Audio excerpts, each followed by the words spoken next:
Greetings po mga kababayan. Harinawa sa mga oras na ito, sa mga kayo naroroon, kayo ay nasa mabuting kalagayan. Iba-iba po ating mga time zone, no? So, whatever is the time or day na pinanood po ninyo ito, ang video ito ay maaring good morning na o good afternoon or good evening, no? But anyway, ano man ang ating mga time zone o oras man, no? I wish you all the best in life. O particularly, I also would like to acknowledge, no? Yung ating yung subscribers po natin, yung mga viewers po natin, no? Marami pong salamat sa inyong pagtangkilik, no? Na walang sawang pagtangkilik sa mga videos po natin, no? Because of your support, because of your following, no? Ay na-encourage po tayo na ipagpatuloy po ang ating advokasya kahit na medyo, alam man po ninyo, ay medyo meron man po tayong ibang pinagkaabalahan, no? We have to be I have to be take care of also our professional commitments, no?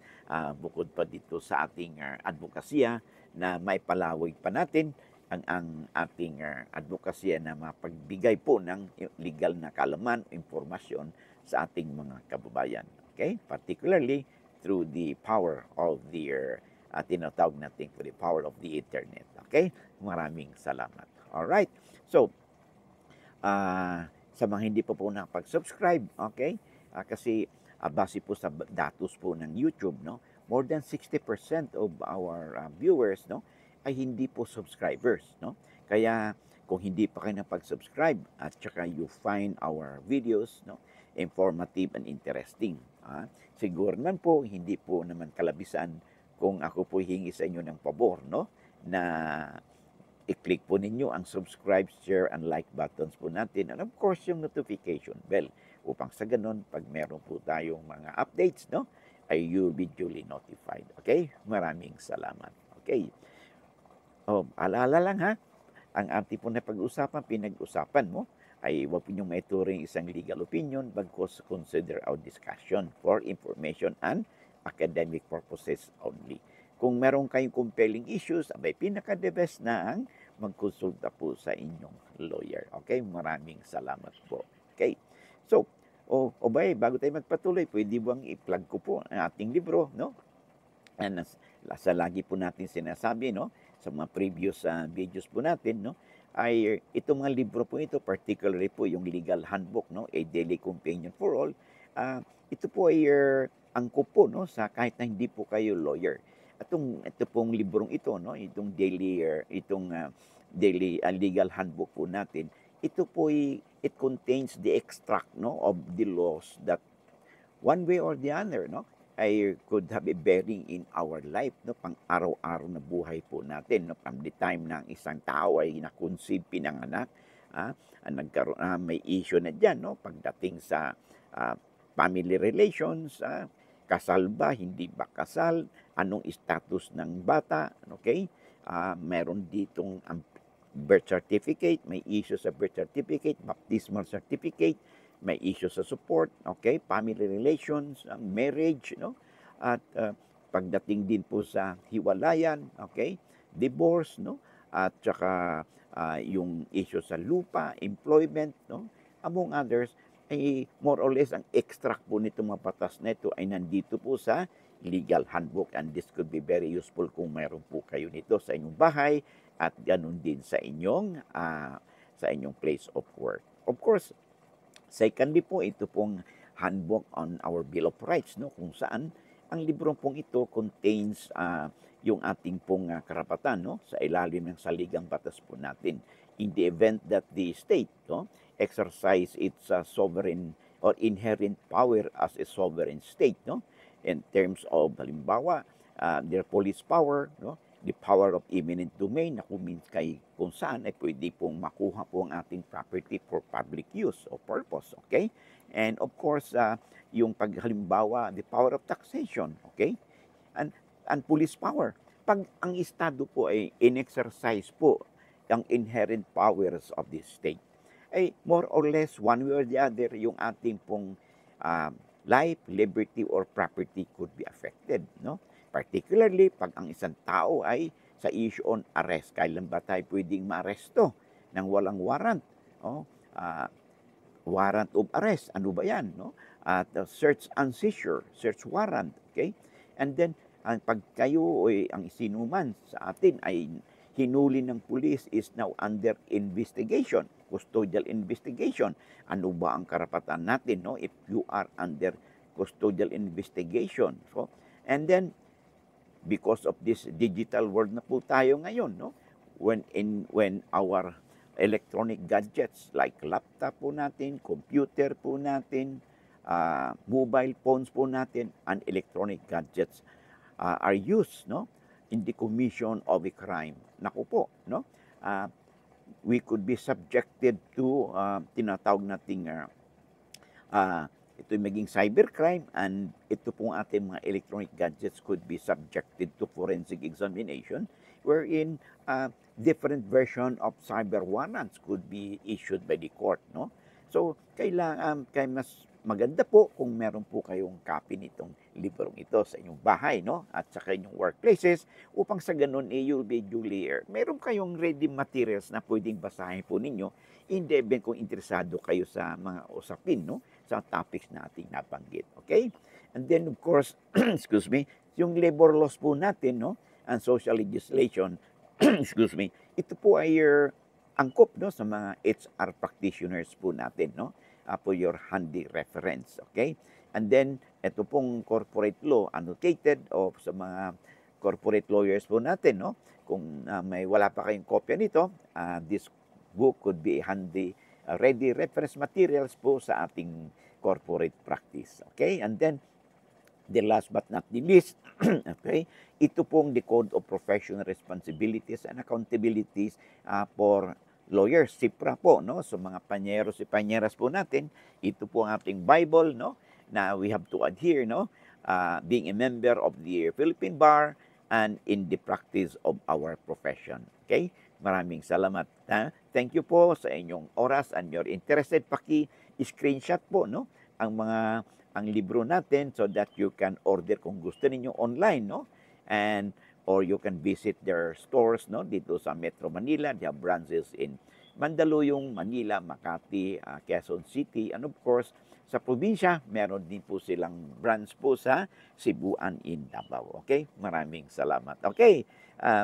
Back na po tayo sa ating topic for this episode. Sabi dito, ang sulat sa atin ay pinadala po sa atin ni Dapiton. Okay, si Dapiton Alba. Sabi niya, hello po attorney, patay na po ang tatay at nanay ko. Sabi niya, ako po ang bunsong lalaki na tagapagmana ng lupa. Pero inago po ito ng tita ko. So, ano daw po ang kanyang gagawin. Okay. In the first place, di pag na inagaw, siyempre ang unang impression po natin, mukhang hindi naman yata makatarungan yun. Okay? Now, hindi kasi sinabi rin ito ni Dapiton kung meron pa ba siyang ibang kapatid. Kasi sinasabi niya, siya daw po ang bunsong lalaki. So, it follows na meron po siyang ibang mga kapatid pa. Ngayon, bakit niya nasabi na siya daw po ang tagapagmana lamang? So, hindi po natin matyak yan base po sa kanyang sulat. But anyway, ito muna ang ating tatandaan, okay? Kung inagaw po ng tita ang sinasabing lupa na galing sa magulang ninyo, there is that possibility, alamin nyo muna kung ano bang status ng lupang iyon. Kasi it could be na yung tita mo is a co-owner also or co-heirs ng magulang mo. Okay, hindi man namin masabi, it could be your father or your mother. I-check mo mabuti. Kasi kung yun ay mana, okay? Kung ay mana at ang tita mo at saka yung magulang mo is magkapatid sila, ito'y galing sa magulang at hindi pa nagkaroon ng partition, syempre, meron pong karapatan ang inyong tita doon sa lupa. Kaya siguro inagaw ito. Pero kung inagaw ng tita mo, pati naman yung party ng tatay mo o nanay mo, hindi na rin po makaturungan yan. Okay? So, ang gagawin mo, no, kung ito ay checkin nyo munang mabuti. Ito ba ay ang lupang ba ito? Anong bang pinanggalingan nito? Ito ba ay conjugal property ng inyong lolo at lola? At kung conjugal property ito ng inyong lolo at lola, sa makatuwid, yung magulang ninyo at saka yung tita, okay? Tita mo ay magkapatid sila. That means silang dalawa ay mga co-heirs o co-owners ng nasabing lupa. At kung wala ng magulang mo, okay, ikaw naman bilang anak, okay, at siguro yung mga kapatid mo kasi sabi mo, bunsong lalaki. So, ang ibig sabihin niyan, meron ka pang ibang kapatid. Now, assuming wala ka ng ibang kapatid, ikaw na lang, okay? So, that means may karapatan ka na humalili by right of representation doon sa party o mana ng magulang mo. It could be your mother or your father. Pero kung ito'y inagaw ng tita mo lahat ng lupa, nakasama na dito yung share ng tatay mo o mama mo, bay hindi na tama po ito. So ang gagawin mo kung talagang hindi naman natin masabi kung ano bang ibig sabihin inagaw, yung bang physical possession nito kinuha na, okay? Kung assuming na kinuha na yung physical possession nito, nasaan na yung titulo nito? Ito bang lupa ba ay titulado? Ngayon, check mo muna yan. Now, kung titulado naman yung lupa, okay? Kung titulado yung lupa, ha? At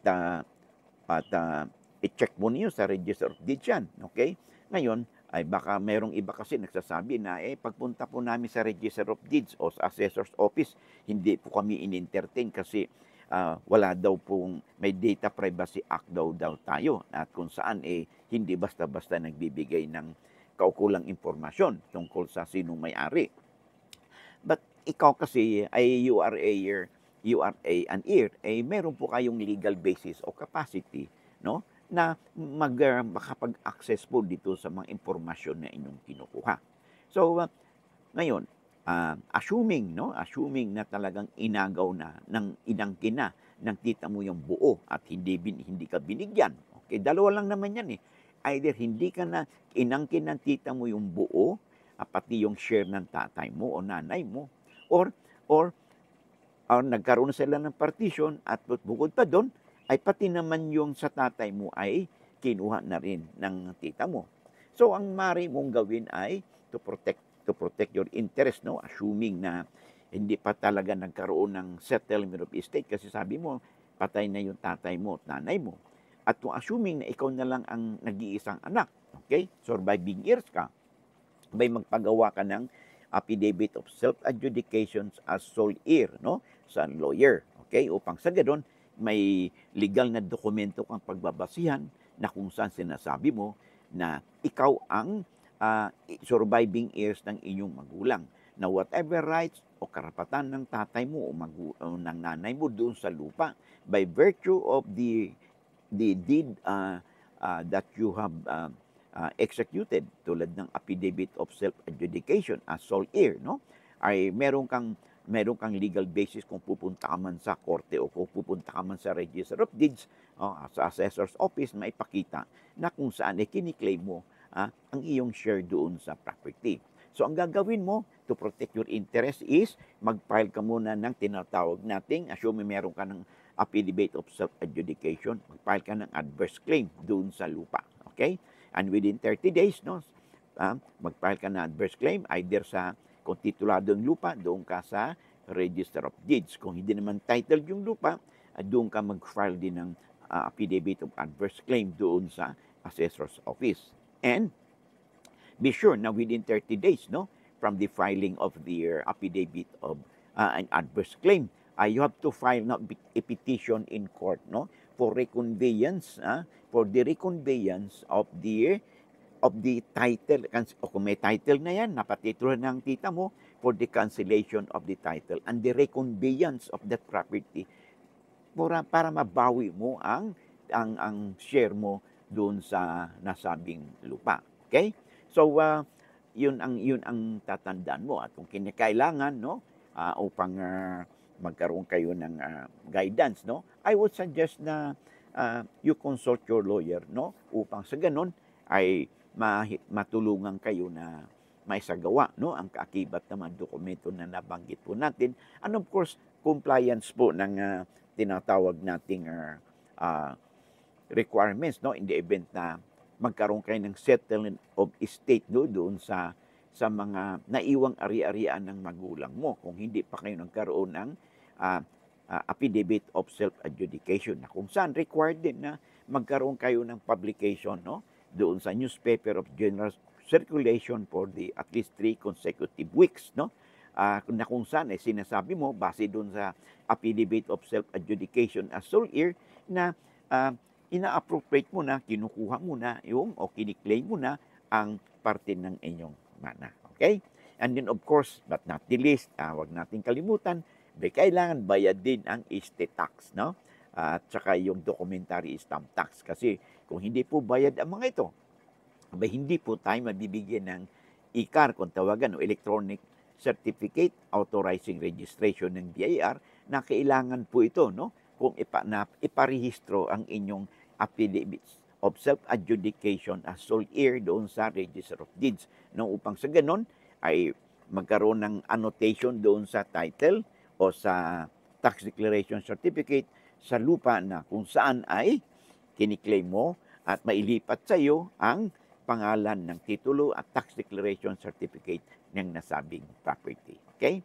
So, hanggang dito na lamang at I hope, no, ay nakuha mo, no, in nutshell, no, yung ang iyong gagawin at you are duly guided. Again, hanggang dito lang muna tayo and I hope to see you again, no, in the next video po natin. Maraming salamat and God bless.